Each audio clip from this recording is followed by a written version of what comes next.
네, 오늘도 코스피 관련 소식 짚어드려야겠습니다. 김용범 정책실장 고발당했습니다. 제가 지금 이 코스피 증시 관련된 이 요동치는 거의 병마판 코스피가 아니라 지금 카지노를 방불케 하는 이런 변동성에 대해서 정점식 원내대표, 장덕 대표, 그리고 저도 국정조사, 특검 필요하다라고 거듭 말씀드리고 있죠. 그 연장선에서 결과적으로 청와대 컨트롤타워를 했던 김용범 실장, 가장 큰 책임을 질 수밖에 없는 입장입니다. 심지어 김용범 실장 같은 경우에는 본인이 증시 폭등에 대해서 블룸버그에서 지적을 할 정도로 SNS로 아무 말 대잔치 벌이다가 온갖 지탄을 다 받았으면서 본인이 레버리지 ETF 상품 주도했다라고 이미 다 알려져 있는데 정작 증시 폭락하니까 국민들을 탓했죠. 우리 개미들이 역동성이 너무 커서 그렇다라고 이야기하면서 남 탓했습니다. 그 김용범 실장 지금 고발 당했어요. 그런데 지금 고발만 됐다라고 해결될 문제가 아니죠. 국정조사 특검해야 될 사안이고요. 국정조사하면 가장 먼저 국회 출석해야 될 사람이 바로 김용범 정책실장입니다. 어떤 근거를 가지고 지금 국회 앞에 근조화환까지 쏟아지고 있잖아요. 레버리지 ETF 상품 철회하라, 철폐하라. 이 사태 어떻게 책임을 질 겁니까? 이재명이 기어이 독일까지 갔다가 복귀를 했습니다. 눈치라고 하는 게 있으면요, 아무리 외유성 순방, 여름철에 휴가 한번 갔다 오고 싶더라도 이 이재명은 새삼 순방 갔을 때 얼마를 썼을지 참 궁금합니다. 이 집권 제1야당 대표한테는 8박 10일 동안 2억 썼다고 이 난리를 치는데 이재명은 못해도 수십억 원 썼을 것 같거든요. 이런 것들도 한번 조선일보가 좀 취재를 해보기를 바라고요. 그렇게 북미 갔다가 남미 갔다가 뜬금없이 동포 간 다음에 일정 하나 소화하겠다고 독일까지 갔다가, 저는 주말쯤에는, 이미 금요일쯤에는 올 줄 알았습니다. 아무리 정해진 일정이 있다라고 해도 100번 1000번 양보해서 중요한 일정이라고 해도 빼고 와도 모자랄 판에 정책실장까지 떨렁떨렁 달고 다니면서 기어이 독일까지 갔다가 오늘이야, 어제 주말에야 들어와서 이제야 무슨 선심 쓰듯이 회의 한번 해볼까? 이러고 있다는 거예요. 지금 순방 갔다 와서 쉬지도 못하고 회의한다. 지금 좌파들은 이런 이야기를 하더라고요. 장난합니까? 지금 코스피가 사상 최초로 이틀 연속 서킷 브레이커 걸리고 금요일날 정말 말도 안 되는 반등을 보였다가 오늘 또 폭락장이 펼쳐지는 지금 막장극이 벌어지고 있는데, 지난주 한 주 내내 열심히 외유성 순방 다니다가 무슨 콘서트를 봤다느니 뭘 봤다느니 그따위 짓, 우리 지금 개미들 마음 졸이면서 이렇게 증시 코스피 오르락 내리락 하는 거기에 정말 숨죽이면서 보고 있을 때, 그때 그렇게 외유성 순방 다녀와서 지금 한다는 얘기가, 나 이제 직무 복귀할 거니까, 나 쉬지도 않고 일할 거니까 칭찬해줘, 공치사라도 하는 건가요? 이런 황당한 작태를 지금 보이고 있다라고 하는 거고요. 이 상황들에 대해서 저희가 고발건으로 끝날 것이 아니다. 경찰이 똑바로 수사하겠습니까?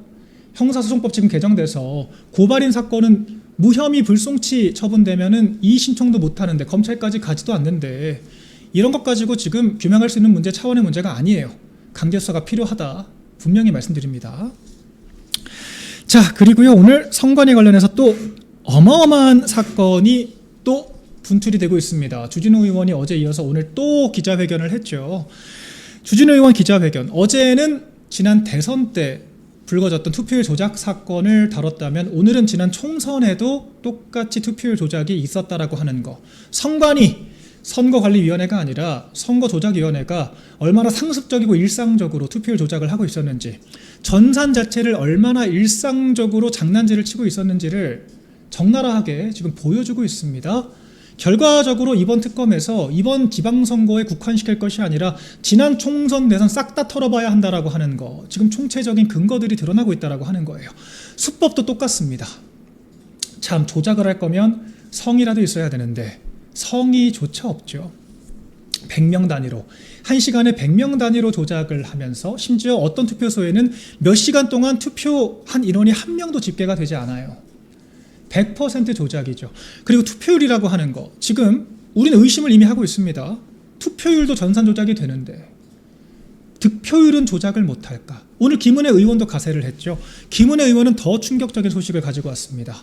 이게 선관위 직원들 차원에서 일탈이 아니라 아예 중앙선관위 윗선에서 가이드라인을 주고 조작을 지시했다라고 하는 거예요. 조직적인 조작이 있었다라고 하는 겁니다. 조직적으로 투표율을 조작을 했다. 상습적 일상적으로. 이게 부정선거 아닌 뭡니까? 이런 사태가 지금 불거진 상황이기 때문에 정말 이 특검에 대한 문제인식 점점 더 커질 수밖에 없다라고 생각이 되고요. 정말 이미 선관위는 해체해야 될 조직인 게 입증이 된 거예요. 투표율만 조작을 했어도요. 투표율도 득표율에 영향을 미치는 요인입니다. 안 그렇습니까? 우리가 투표율 가지고 이게 여당에 유리한지 야당에 유리한지 세대별 투표율을 가지고 어떤 후보에게 유불리가 발생하는지 우리가 하루 종일 개표 방송하면서 논평하지 않습니까? 왜? 그만큼 투표율 자체도 중요한 지표이기 때문이에요. 득표율 조작이 만에 하나 없었다라고 하더라도 이미 선관위는 조직적인 조작을 통해서 선거 부정을 저지른 폐지해야 될 조직인 것이고요. 여기에 득표율 조작까지 덧붙여진다라고 하면요. 선관위는 역사의 뒤안길로 사라지는 것은 물론 선관위에 부역했던 모든 관계자들 책임을 면하기 어려울 것이다. 대의제의 근간을 흔든 겁니다. 우리 중국이 초한전을 한다고 하죠. 직접적으로 선거 그 자체 전산에 개입하지 않는다. 해킹 같은 방식으로 직접적인 개입을 하지 않는다라고 하더라도 굉장히 포괄적인 의미에서 영토 주권, 정치적 사상전에 대한 투입, 경제적인 개입, 중국에서 발명한 상품들을 공공기관들에 열심히 배포를 하면서 개인정보에 대한 그리고 동암청 장치들을 만들어낸다라고 하는 이런 의구심들 우리나라뿐만 아니라 미국, 캐나다, 북미는 물론이거니와 서구권 국가들도 이미 초긴장 상태에서 이 중국의 자유민주주의 국가들에 대한 이런 침투에 대해서 경각심을 가지고 있는 게 오늘날 현실이에요. 이미 그와 같은 정황들, 선거제도를 망가뜨리는 것이 민주주의 체제 자체를 무너뜨릴 수 있는 가장 빠른 길이라고 하는 거, 이 열린 사회의 적들이 노골적으로 이용을 하고 있는데 지금 선거관리위원회라고 하는 작자들이 우리 자유민주주의의 근간인 선거제도의 기틀을 흔들었다라고 하는 거, 이게 정말 여적죄가 아닌 뭐겠습니까? 이런 게 바로 외환죄, 여적죄 그 이상의 어떤 죄목을 물어도 부족한 그런 죄질이 아니면 뭐겠습니까? 선거사범에 대해서요. 지금 선관위는 참 황당한 이야기 하죠. 그래, 우리 선거관리 못한다. 참 파렴치해요. 그러니까 선거관리, 투표용지 관리는 행안부가 하고 짬처리는 행안부가 하고 우리는 선거법 집행만 할게. 우리는 선거법 유권 해석하면서 정치인들 잡돌이만 하고 우리는 갑질만 할게. 당당하게 이런 이야기를 합니다. 너무도 파렴치하죠. 말도 안 되는 이야기를 지금 하고 있다 생각이 되고요. 우리가 매일같이 이 선관위 특검 자체로 이 대의제의 근간을 힘든 자들 모조리 다 색출해서 책임 물어야 한다라고 하는 문제인식 점점 커지고 있다 말씀드리겠습니다. 자, 그리고 또 이제 민주당 소식, 이 형사소송법 개정안, 보안사건 폐지 관련된 논란들이 점점 커지고 있죠. 저희가 어제는 허지용 씨 사례를 이야기를 해드렸는데 오늘은 그 부산 돌려차기 사건 피해자 워딩을 좀 전해드려야 될 것 같습니다. 이 민주당의 김용민이라고 하는 사람이 있어요. 김용민 국회의원인데 이 사람이 얼마나 막장이냐면요. 윤석열 대통령 당선 직후에, 그러니까 당선인 신분일 때, 아직 대통령 취임하기 전에 당선인 신분 때 아무것도 한 것도 없는 당선인 신분의 윤석열 대통령을, 아니 문재인이 지금 현직 대통령일 때 그때부터 광장에 나와서 윤석열 탄핵을 외쳤던 막장 인사가 김용민이라고 하는 사람입니다. 민주당은 그런 사람을 또 국회의원을 만들어줬고요. 그런 김용민 씨가 참 황당하죠. 곽상원 의원, 노무현 전 대통령 사위죠. 그분의 표현을 빌어서 노무현 파리를 하고 있다. 야, 기분 좋다 라고 하면서 묘역 앞에서 쇼지를 하면서 이 노무현 파리를 하고 있다라고 하는 겁니다. 당초에 민주당은 집권을 왜 했나 궁금해요. 집권을 하고 우리가 뭔가 정책을 할 때는 이걸 왜 하는지에 대한 근거와 이유가 있어야 되는데 이제 와서는 왜 하는지도 모르겠죠. 그죠? 이 노무현 서사를 만들어내서 그 문재인한테 노무현 서사 몰아줘서 어떻게든 검찰 악마화하고 국민의힘 악마화하고 그런 식으로 집권 플랜 짜면서 강성 지지자들 호도를 해왔던 거 이제 와서 본인들이 감당을 못하니까 본말이 전도돼서 문제인식도 없는데 아무튼 폐지하자. 본인들은 온갖 특검 다 만들어가지고 정말 무소불위 무슨 피의사실 공표에 플리바게닝까지 하는 막장 특검 만들어서 야당 정치인들 전부 다 잡돌이하면서 검찰 해체해야 한다라고 하는 이런 자기 모순을 저지르고 있지 않습니까? 이 상황에 대해서 저희 야당만 그런 것이 아니라 피해자들이 정말 격분을 하고 있다. 이 돌려차기 사건 여러분들 이제 익히 알고 계실 텐데요. 이거 경찰이 정말 대충 수사를 해서요. 처음에 그냥 과실치사 정도로 이거 재판받더라도 과실치사로 기소가 되면요. 끼케야 집행유예 받습니다. 그럼 그 가해자가 피해자와 함께 같은 하늘 아래 지금 도로를 활보하면서 피해자가 벌벌 떨어야 되는 상황이 됐을 거예요. 그때 검찰이 보안사건 활용해서 이 사건 이거 단순 폭행이 아니다. 이거는 살인미수고 강간미수다. 강간을 시도하려고 했다가 실패하니까 죽이려고까지 했던 사건이다라고 하는 거 실제로 입증이 돼서 이 사람 지금 수십 년 징역 살고 있습니다. 이 피해자는요 그때 그 사건 트라우마가 돼서 지금까지 이런 형사 피해자들 구제하는 그런 캠페인 벌이고 있는 분이라고 하더라고요. 자기 사건이 당사자성이 돼서 그분의 인생 자체를 바꾸게 된 겁니다. 그때 검찰이 아니었다면 검찰 잘했다는 게 아니에요. 한동훈 씨 같은 정치검사 막장검사들 때문에 검찰이 비판받는 기관 됐다라고 하는 거 저도 잘 알고 있습니다. 그렇지만 그 일하는 검사들 정말 국가를 위해 헌신하는 검사들이 있었기 때문에 이 피해자들이 구제가 된 거고 피해자들이 그때 그 기억 그 감사함을 안고 자기 같은 피해자들 만들지 않기 위해서 공익활동하는 거예요. 돈 한 푼 안 받으면서. 그런 사람들이 이렇게 얘기하지 않습니까? 지옥에 나가세요. 지옥에 나가세요. 더 돌려드릴 말이 있겠습니까? 총체적으로 피의자의 편에 서서 피해자들의 이 눈물에 대해서 철저히 외면하는 피해자들 불러서 이야기를 들어보는 것이 아니라 자기들끼리 모여서 기소 안 하면 되죠.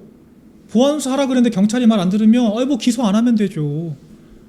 법에 문제가 생기면 정성호 장관도 굉장히 실망스럽죠.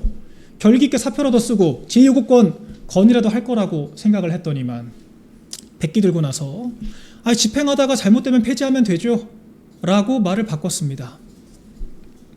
정책이 소꿉장난입니까? 국정이 장난이에요. 무슨 롤러코스터 타이쿤 하는 것처럼 이것저것 건물 만들었다가 안 되면 바꾸고 화장실 만들었다가 포화되면은 뭐 공원으로 바꾸고 음식점 만들고 뭐 그런 식으로 대충 운영하다가 뭐 운영 실적 나빠지면 다시 리셋하고 뭐 리스폰하고 살면 되는 뭐 그런 게임 속 세상인 줄 아십니까? 국정이라고 하는 건요. 그리고 이 국정의 실패 때문에 발생하는 이 실질적인 국민적인 피해와 손실이라고 하는 건요. 비가역적입니다. 되돌릴 수가 없다고요. 문재인 때 최저임금 무리하게 올렸다가 그때 폐업한 자영업자들 회복이 됩니까? 잘못된 정권 만난 이 사람들 인생 망가진 이런 국민들의 삶 누가 회복을 해줍니까? 지금 이재명 정권 때 자산 증식하겠다고 이재명, 김용범 같은 자들 말만 철석같이 믿고 B2에서 레버리지 ETF 투자했다가 청산당한 이런 젊은 사람들의 인생 누가 보상해 줄 겁니까? 어떻게 해줄 거예요? 이재명 정권 출범하자마자 했던 것처럼 뭐 부채 갚아주기 또 프로그램 할 겁니까? 추경해가지고 상시 연체자들 또 빚 갚아줄 겁니까? 이재명이 집권하자마자 연체자들 빚 갚아줘야 된다라고 해서 그때 이재명이 온갖 어록 다 남겼죠. 왜 고신용자가 저금리로 대출을 해야 돼? 이 시장경제 상식을 정면으로 부정하는 이따위 이야기를 하면서 실제 추경에 몇 개월 몇 년 동안 연체한 신용불량자들 정부가 수조 원의 예산 들여가지고 다 구제해준다고 했는데 지금 어떻게 됐습니까? 결과적으로 그 연체자들의 과반 이상이 또 신용불량자 연체자가 됐다라고 하는 거. 정책 실패 지금 드러나고 있잖아요. 이런 실패한 예산 집행의 결과 누가 복원해 줄 겁니까? 연기금 이딴 식으로 운영해서 지금 어떻게 리밸런싱도 못하고 빼지도 못하고 추가적으로 넣을 여력도 없고 지금 빼자니 개미들 다 피해보고 계속 가지고 있자니 폭락장 면하기가 어렵고 이런 상황에서 노후자금 소발되는 거 뭐 무슨 수로 갚아주실 거예요? 시민단체 활동 평생 해본 거라고 시민단체 길거리 데모하는 그런 활동으로 야당으로 집권해서 제도권 통치라고 하는 페이퍼 한 장도 제대로 쓸 줄 모르는 이런 세력들이 무슨 수로 갚을 겁니까 대체? 이 국민적인 부채를. 국정은 소꿉놀이가 아니다 라고 하는 말씀 마지막으로 오늘 민주당 소식까지 전해드렸습니다. 오늘 장독 대표께서 청와대 앞까지 나가서 이재명에게 제2요구권 행사, 거부권 행사를 촉구하는 항의성 최고위를 열었습니다. 하지만 이재명이 제2요구권 행사할 가능성 낮다라고 하는 거 우리 모두가 알고 있죠. 정성호도 포기했다라고 하는 거, 사표 쓰겠다라고 했던 정성호마저 백기 다 들었다라고 하는 것은 이제는 우리 국민의힘이 총선 압승하고 선관위 해체시키고 총선 압승하고 정권 찾아와서 원복시키는 것밖에 없다라고 하는 말씀 전해드릴 수밖에 없게 됐고요. 이재명은 이런 자입니다. 김민석 어떻게든 당대표 만들어서 본인 공소 취소, 공소 기각을 해야 되기 때문에 국정 파탄이 되든 말든 나라가 무너지든 말든 이런 짓까지 할 수 있는 자라고 하는 거 이제 국민들께서 다 아셨기 때문에 민주당은 정말 돌이킬 수 없는 길을 건넜다 생각을 하고요. 우리가 이제는 정말 정권교체, 총선 대승과 정권교체를 향해 뚜벅뚜벅 걸어갈 때가 됐다라고 생각을 합니다.